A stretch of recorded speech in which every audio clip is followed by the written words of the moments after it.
He was there. He was there. Nick Mwadime was there. That's what we are saying. He was there, and we'll let you know where he was at. Welcome to this conversation on the newspaper review section. We have the Standard with us hapa. Kwa sababu gazeti ya Business Daily imepanda bei. I keep telling you guys, do this before it goes up. Business Daily is now going for 100 Kenyan shillings. Business Daily at 100 Kenyan shillings. But the Standard is still at 60 bob for now, before the finance bill ipandishwe. Alafu, you will know, what's real and what's not. But let's get to see what our panelists here have to say. The Standard that I have, the headline says Gachagua allies to oppose Ruto tax proposals. The Mount Kenya MPs say their first rebellious act against the president will be to amend the finance bill that the government intends to use to collect taxes that will fund its operation. And there's there a quote from Gathoni wa Mushomba, who says the tax on bread proposal is a decoy and they will discard it after hue and cry, but is aimed at diverting attention. The Business Daily's headline, the most expensive paper of the day, says real wages shrink for the fourth consecutive year. Yani ile pesa ambayo watu wanapata kwa mfukoni ina shrink, and this is the fourth year in a row. Inflation is wiping out around 2% of the pay rise in 2023, and now for this year the slump is around 4.1%. And putting in the fact that there's a recession that's doing press ups, it means the amount or what your money was affording you 4 years ago, even if you didn't shrink the amount, it still can't afford you the same. It has shrunk either way. So that's important for you to think about as you get into the conversation. Fendo, yes. Welcome to the show. And Nick, welcome to the show. Introduce yourselves, and then we can get to dissect what is here. Yes, my name is Fendo Godwin, a political analyst and governance expert. Mm-hmm. Yeah, I'm readily here to analyze what has happened. Over the weekend, a lot happened. We saw the Limuru 3 that happened. It has brought a lot of outrage, a lot of speaks in the public domain. And we have keenly analyzed and looked at it in a deeper perspective, and we are here to analyze it in a depth manner. Welcome back. Thank you very much. Welcome to the show. Thank you so much, Richard. Yeah. It's an amazing morning to be back again, because I think I've been quite away from some time because of Limuru 3. Yeah. But let me say good morning to my people in Moranga. There's this amazing lady called Nancy Mihaki wa Mukuna, all the way from Kangema constituency. Very good people. Yeah. And I'm telling the people of Kangema, tujipange. The ladies ameanza kujipanga, na I can see a bright future. Okay. But in that regards, because the mountain is finally roaring, and I know people are very curious on what's up for Limuru 3. Yeah. And I will tell you, Richard, I told you here before that the people of the mountain are getting angrier, are getting tired by one man called President William Samoei Ruto. I thought you were friends. And I told you, Richard, some other day here, and recently you've seen in Kirinyaga, the teachers are on strike. Yes. We started with the health. Now the teachers. Yes. Now the people are going on the road. Right, with the finance bill. You understand? And finance bill, I told you, these people, they just do a lot of decoy. I want to agree with the MP Githenguri, Gathoni wa Mushomba. They're just doing a lot of distractions so that we don't talk about what really happened in Limuru 3. For the first time in history, our people walked from all corners of the mountain to gather and talk about the issues.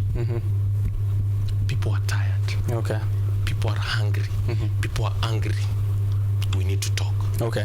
There are very many statements, and they have talked. I see here Embakasi North MP. I see Wamushomba said something there. I also see, other leaders. And the question is, the biggest thing in page 2 of the Standard is against the finance bill proposals. So my question is it about the finance bill, or is it about realigning the mountain? Or is it all timely at the same time, but there are no coincidences? Well, Richard, I will tell you, if you check clearly on the population GDP, how many people consume bread? How many? Quote unquote, it's the elites. Okay. The elites like me and you, in quotes, because we will want to live a luxurious life of eating bread from Monday to Monday. the issue about 6.2% on motor vehicles. How many people, how many mama mboga na vijana boda boda can afford cars? And you see, Richard, the conversation is really spiraling around that middle class level. But we want the conversation to go below to mama mboga, so that we feel the pain, so that on 2027, this man has to go. The conversation right now is at middle class. Okay. Mama mboga cannot feel enough of the pain. We want it to go so that they realize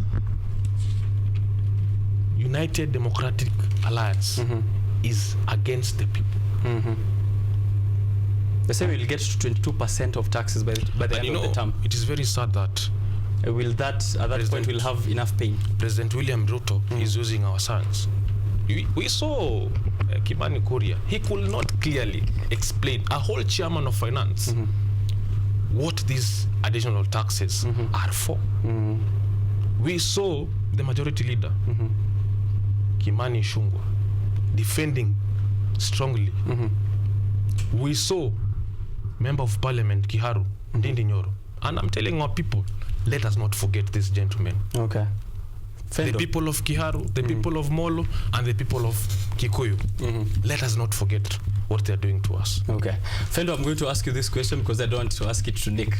My question is, if I was President William Ruto going to the Mount Kenya region tomorrow, I'd tell them something that's opposite to what Nick has said. I'd say, I have given your sons the chance to lead this country. I've put them as a budget committee chairperson. I've put them on the top positions. I've given them CDF now, even CS here and there, Treasury, CS, Kuria. I mean, the mountain is leading the country. What is the need to, again, come together? We are already in power. Yes, I think you've answered what exactly Osoro said while in a public rally. And Osoro said that we have given you all these people, we've given you all this position, you hold key positions in parliament, you hold key position in these committees. And I like to begin with a quote and say that people that elect corrupt politicians and imposters and thieves and murderers are not victims of this. They are accomplices. Okay. When Mwadime points his finger vigorously at those people and warning them that they will not want to see them on the ballot in 2027, the four fingers are pointing back at him. I mean, the four fingers are pointing back at him as a voter. The people who delivered Ruto to the president. So these people are not victims. These people are accomplices to this bad leadership that we have. And that's why I'm asking, is it a coincidence or is it just timely? So we might have a good president in Kenya. We might have a good president in Kenya who really want to see good for this country. But there is no need of electing a good president with bad members of parliament. Remember, anything that a president say will go to parliament to be passed. It will be debated on the parliament. All these things that have been said, they'll find their way into the floor of the house. Who is expected to vote for those things and pass those bills? These are our members of parliaments who will vote it. If they say that these things are punitive, there are draconian laws being imposed on Kenyans, they will save us. But if as a citizen we elect a good president with bad players in parliament who cannot speak, then we are in to suffer, and we will suffer a lot. If you read history and see how Kiraitu Murungi were fighting for the tea farmers in those days when they are still youth, when Martha Karua was going to parliament to debate issues against James Orengo, you will know what leadership is. But if you have started watching parliament sessions the other day, you might think that the president is the problem. But the real problem is the people we elect there to represent. Ruto is one person who cannot listen to all the 52 people. He will have to elect members of parliament who will go there to represent our views. So if Kimani Ichung'wah is going there to say that this bill is good, it is not Kimani Ichung'wah who is saying that, but it's us, the voters, who delegated our powers to him. This brings us to a key point that we must look at the members of parliament that we are going to elect to represent us. This is like a football team, Barcelona, Manchester, or even Arsenal. We might love the team, we might love the coach, but the people who are going to represent the team at the football pitch matter a lot. Right. We cannot have a good coach and bad players and then all the blame goes to the coach. We must blame the players and we must blame the accomplices who vote these people in. Right. Before Nick chimes in, just to maybe get one other remark from you, then how do we deal with a bad coach? Given from the finance bill of 2023, we saw the housing levy was included there. There was a lot of public discourse. It went to the courts, but somehow still the president finds a way to implement it. If we are speaking CASs, there are unconstitutional court proceedings. It seems he doesn't really care what you guys are up to. So will it mean that if we had good parliamentarians, either way, the president will have his way? And how can we deal with that? So what now brings to that is now the Limuru 3, which I'm full support of it. Okay. Such meetings should be held to keep pressure on the president, remind him on what he was elected to do. The president had a clear manifestos to the Kenyan, and as it seems, it's like the president has taken this manifesto, put it on a shelf, and brought another manifesto which was not presented to the Kenyans. Okay. Limuru 3 is something that I believe is going to bear fruits. This is not the first Limuru that we have had. We had Limuru 1 that bore fruits, and Limuru 1, if you read history and saw in the newspapers, rather or research about that Limuru 1, it was about Mwai Kibaki when he was called to a meeting in the Limuru 1 and told that now you need to form a government and you need to organize yourself or will be organized. Usipojipanga, utapangwa. And hence the formation of NAK Kenya. Okay. And it bore fruits where Uhuru Kenyatta, Mwai Kibaki became president. The second one was Uhuru Kenyatta when Michuki, was it Michuki? I think Michuki called for this meeting, and they told Uhuru Kenyatta, now we need to organize ourselves as a community or as a region to see our interests are being protected. And they endorsed Uhuru Kenyatta as the kingpin, and they said anybody who will want to talk to Kikuyu, you must pass through Uhuru Kenyatta. Okay. And that's how the Limuru 2 bore fruit. Okay. The Limuru 3 had three main issues that were to be addressed, and Madime happened to be one of the planning committees, and we hope it will materialize. Because the first one is to address the high cost of living, they did it. The second one was to talk about the punitive taxations that are happening and that are being posed to the Kenyans. Remember, the Mount Kenya cannot be swept under the floor because it has the highest members of parliament. Yes. And if they decide to put Kenya in the right direction and lead the Kenya in the right direction, they will eventually. Then, they will eventually do. So that one was about the higher taxation that are being imposed on the Kenya. Okay. The next one is about having a spokesperson, the kingpin, or rather a person who will give directions for the Mount Kenya region. The underdog, information we have is that they want to impose back Uhuru Kenyatta as the leaders, because the mountain is slowly by slowly losing direction, and somebody else, who is, I suspect is William Ruto, using proxies, is now the de facto spokesperson of the Kikuyu nation, which is misleading this rich community that boast of higher GDP contribution to the country, boast of higher votes, boast of a lot of things. So we need to get directions. Yes. And we are saying that other communities, other regions like Western should hold these meetings, to see that the interests of the people are being held. Because the president, as you've just said, he doesn't listen to demonstration, he doesn't listen to the courts. So we must pressurize him as a nation, as regions, to just make sure that we just get that little that we need. Okay. Right. Nick, is this the face of Mount Kenya now that I see on front of the Standard? Before I get to whatever you're asking me, Richard, let me respond a little bit to what my friend is saying. UDA is in a very tough situation. Having a party leader who micromanages everything can be very challenging. And my good friend says I'm blaming the MPs. But what he does not know that Ruto is not a democratic kind of person. I don't want to say the opposite. Non-democratic. Yes. Because you could clearly see Kimani Kuria having a hard time to explain the issue of Finance Bill 2024. What does it mean? He has received orders from the executive to do what? To come to parliament. Because the main mandate of MPs is to do what? To pass laws. The executive implement the laws. Right. Not to defend the decisions of the executive. You understand? Yes. However, let us really be practical, Richard. Yeah. The Senate and the National Assembly are made of numbers, are made of majority and minority. Decisions are made by voting. That is politics. And since the party leader of UDA realized this from day one, he's been pushing laws. Right now, nobody's talking about the 1.5 tax that he shoved on our throat. On the housing levy. where did the bill come from? From the executive. The same bill is coming from the executive, not from parliament. Let us really be practical.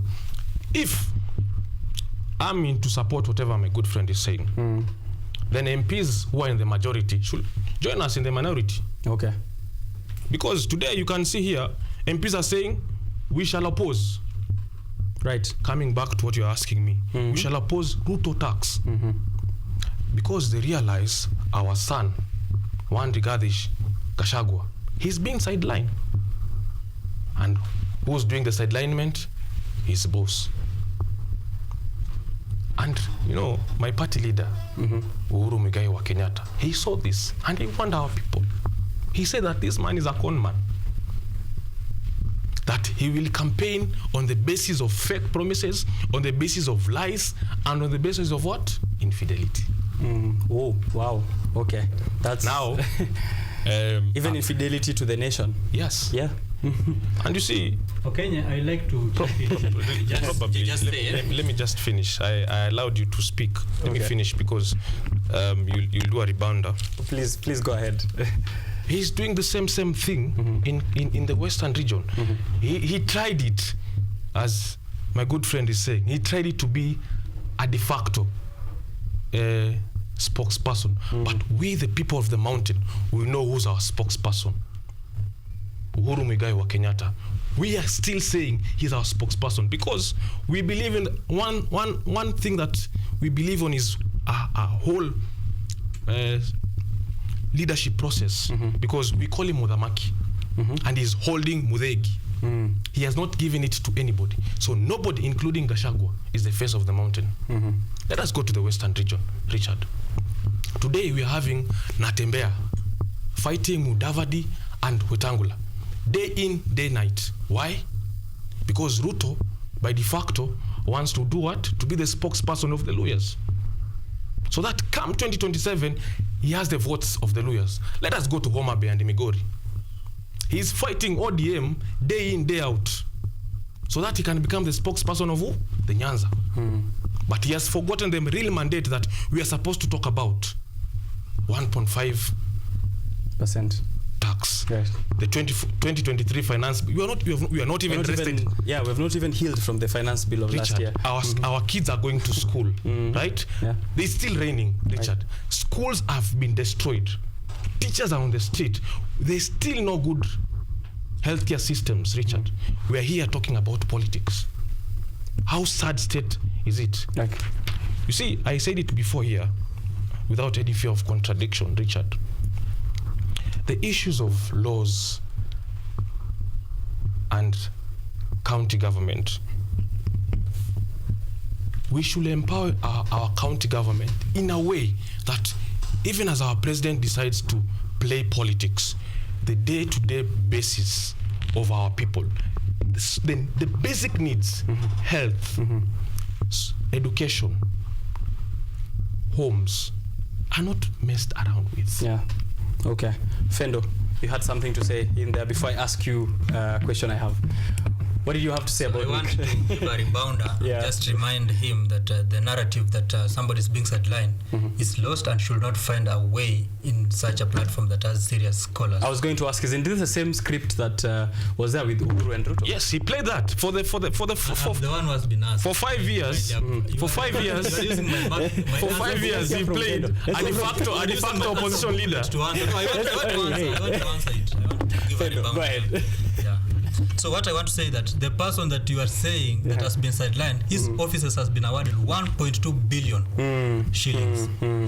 You know, 1.2 billion shillings. That amount of money has not even been allocated to the victims of floods. Right. And this has single-handedly gone to the person who is claiming that is being sidelined. You are also saying that the deputy president is being sidelined and the Kikuyus are being sidelined. Remember, the majority leader in parliament is from them, and parliament makes key decisions. If parliament decides that we will not have VAT on textbooks, the majority leader will whip them to it. Yeah, you can lead them. But if you elect a weak leader who goes to parliament to babble and whine for the president's tune and dance reggae to the president's melodical songs, then you've lost from the beginning. Right. And so we're shifting blame. Yeah, we're just shifting blame to the wrong person and to the wrong office. Have you written letters to your members of parliament that you elected there, asking them what have you done about this? Because these laws, even the chairperson of the budgetary committee, it is Ndindi Nyoro. It is not Raila Amolo Odinga. If Ndindi Nyoro is weak and decided to dance with the tune of the president, you are the one who elected that person there. So it is still the people that we are here. And if Ruto decides today to sack him, they'll begin saying that our child and our test wameanza kuwa sideline. For instance, the deputy president. I have not seen the deputy president the president not assigned in fact, he has been set his current residence to be receiving the Prime Minister of Somalia the other day. You know, those are key mandates discussing trade about those issues. Okay. But what we just have is that people want to politics about numbers, and this what they're doing is they are playing politics. If today Rigathi Gachagua will be noted not to have a following in the mountain, he'll be dropped like a hot potato. Yes. If Martha Karua proves that she has numbers, she will be taken there. Like a cold potato. Yeah, like a cold potato served there. Okay. Yeah. So he will be taken there. And this issue of electing competent people to go there, even in dowry negotiation, when you are going to pay dowry for your wife, or rather not pay dowry but to negotiate about that dowry, you must take people who know how to talk, people who can calibrate words. But if you take people who don't know how to talk, people will go there and just tell that we want 10 million, and they say we need people who can go there, bargain, talk, and make sure that the boy child side. So, but if you take people who don't know how to bargain and take them to parliament, you will complain, you will forever cry. Right. What I'm trying to tell him is that your region should also have some members of parliament from these other, so that we test and see. Because these people know already that you just have to win this party ticket. It's a direct ticket to there. Right. Just say that our son is being sidelined and win an election there. Just prove and put this narrative, and you will also win. Another thing, I'm also saying that right now a lot of government duties have been placed to the county governments. So issues like health, they are purely for the counties. These roads that are small roads are for the county government. Right. Agriculture for the county government. So if you elect a thief as your governor, right, then expect not to have good health, expect not to have good agriculture.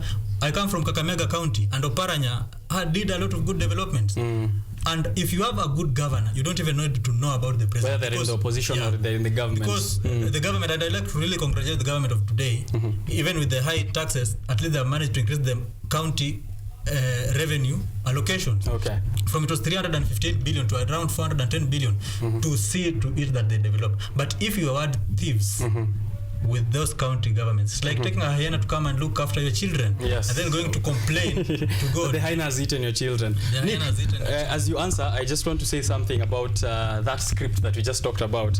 Would I be correct to say that the Mount Kenya region is following under the same trick? Before it was Ruto saying, Uhuru is sidelining me, guys, please, now he's with Raila, empathy politics. Now we will likely have the same, where, Gachagua comes in, manipulates us with sidelining politics, as Fendo is saying. It's like, huyu jamaa amenirusha nje. Unaweza jirusha nje pia useme nimerushwa nje as a way to get numbers. Is that the way to go? Also in terms of give us facts and evidence, right, incidences, not also rhetorics. Yes, in terms of development, as he's saying, since part of the conversation that was happening at Limuru, which you are there, is that one man, 1 shilling, 1 vote. How is it like on the ground, as he's saying, with governance, by the leaders who are already in there, before we get to what Ruto isn't doing or what he is doing for the Mount Kenya region? My good friend Fendo seems to have selective amnesia.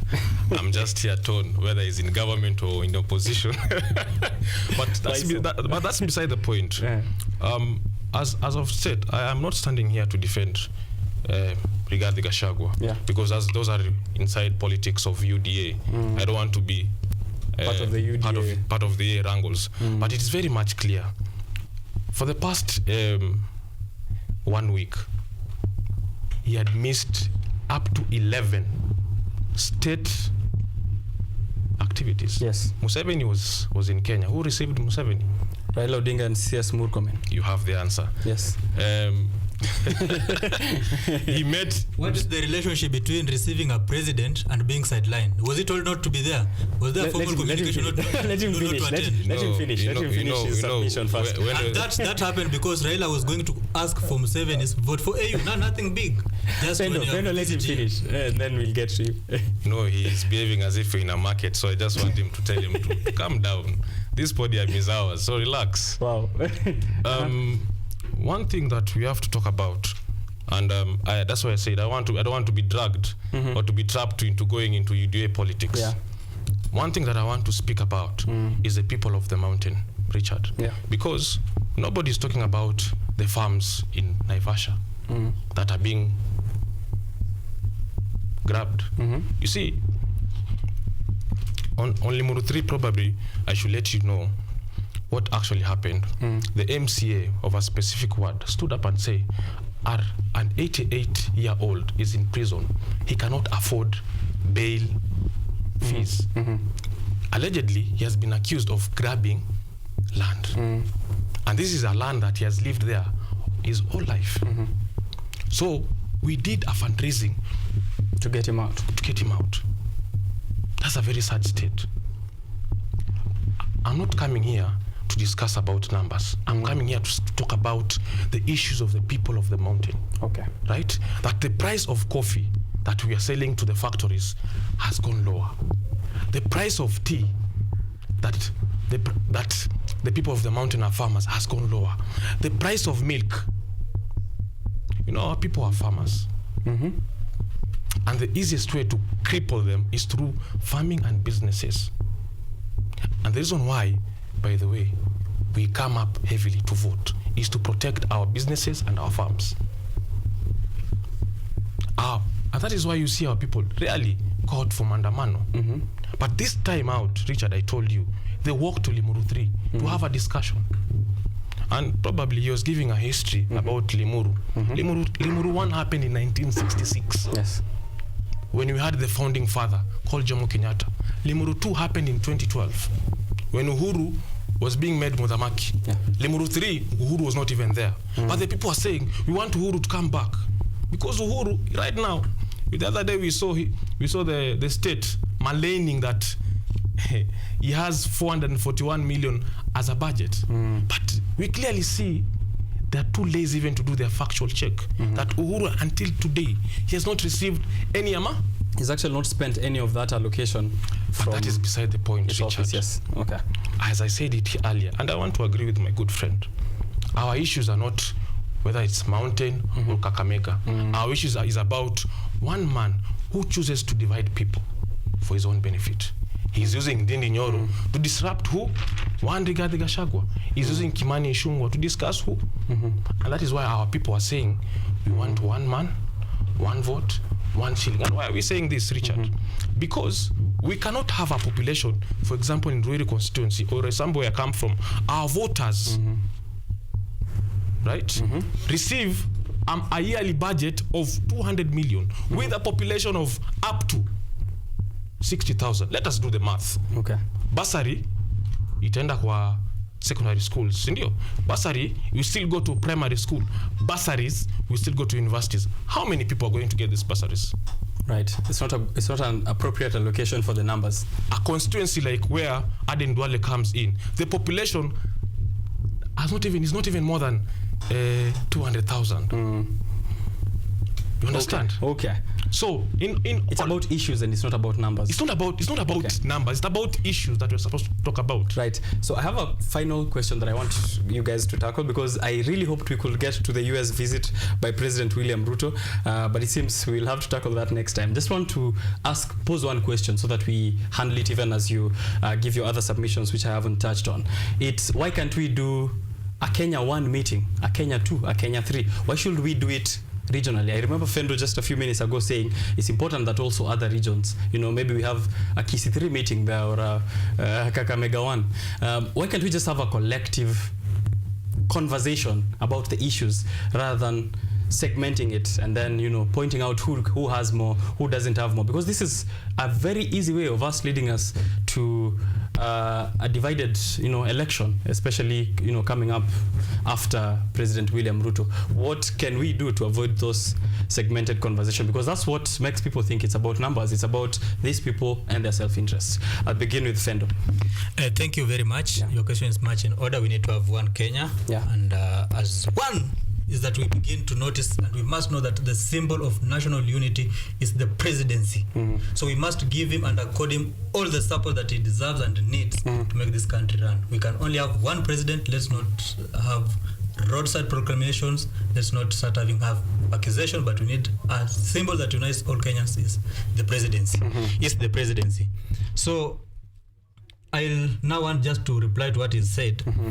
There is politics and there is economics and there is reality. If an issue comes to you in a political angle, you deal with it politically. Yeah. We also need to be fair to these politicians. If it comes to you that is a religious matter, you deal with it religious. If it is about economics, you deal with it economics. The issue of prices being low, I feel that is something that we really need to work on and ensure that our farmers are getting something, because agriculture is the main backbone of economics. Yes. And one of the economic policies that against Uhuru Kenyatta is that you will find that agriculture is the main backbone of the economy of Kenya, but the allocation of funds going to that area was very little, like 12 billion as compared to security, and Kenya does not go to war every day like Israel is doing.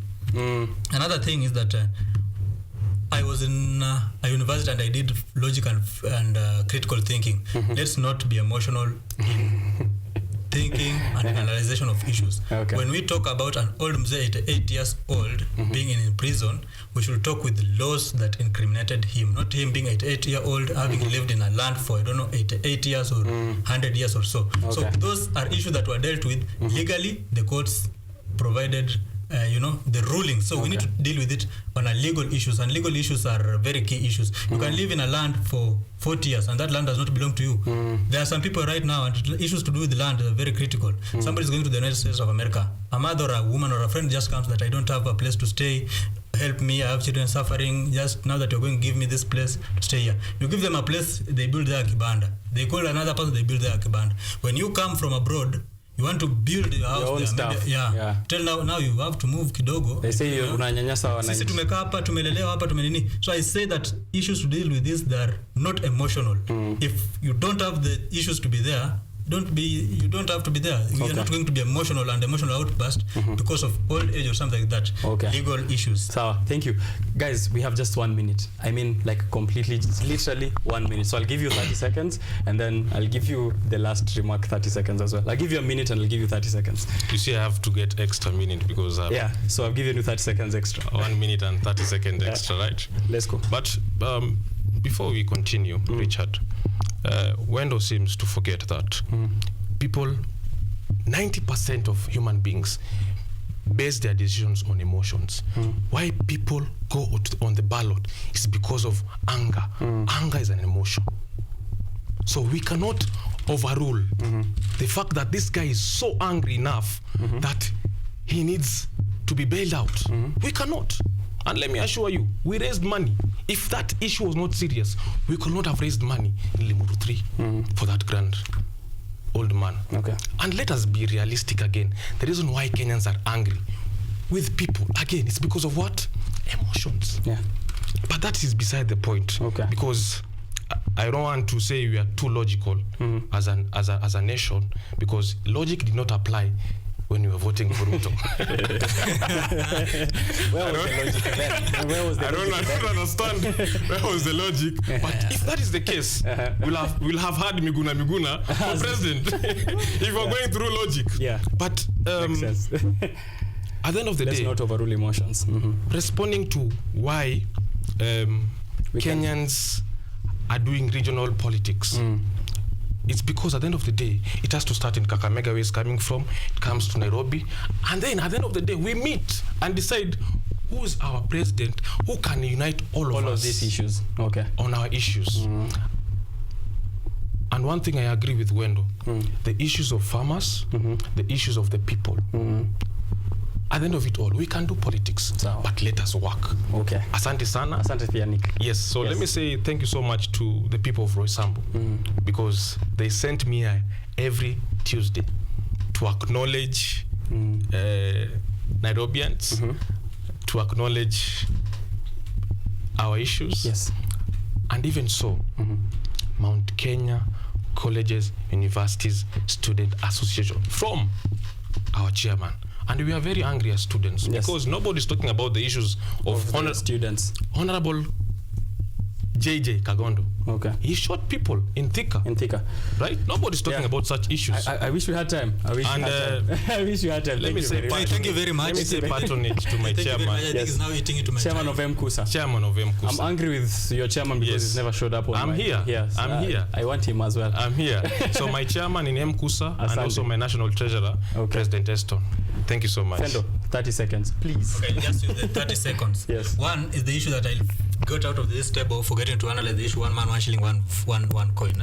This is a very important issue that we also need to know and discuss this issue from a serious critical issue and see what other nations have been doing. Yeah. When we say that 1 man, 1 shilling, 1 vote is really going to cost us, what we mean is that there are some regions that have already developed. So when you take this money and reimburse it to already developed regions, you are being inconvenienced. You are going to create issues of marginalization. Yeah. There is that Turkana guy in Turkana who cannot afford anything. So we need to also ensure that resources go to that place. But when you say 1 man, 1 shilling, 1 vote, other regions are going to be Singapore, and other regions are going to be Kenya. To be now Kenya, to be third world. Yeah. So we need to make sure that all these resources we are developing Kenya as a united nation because we vote as a people.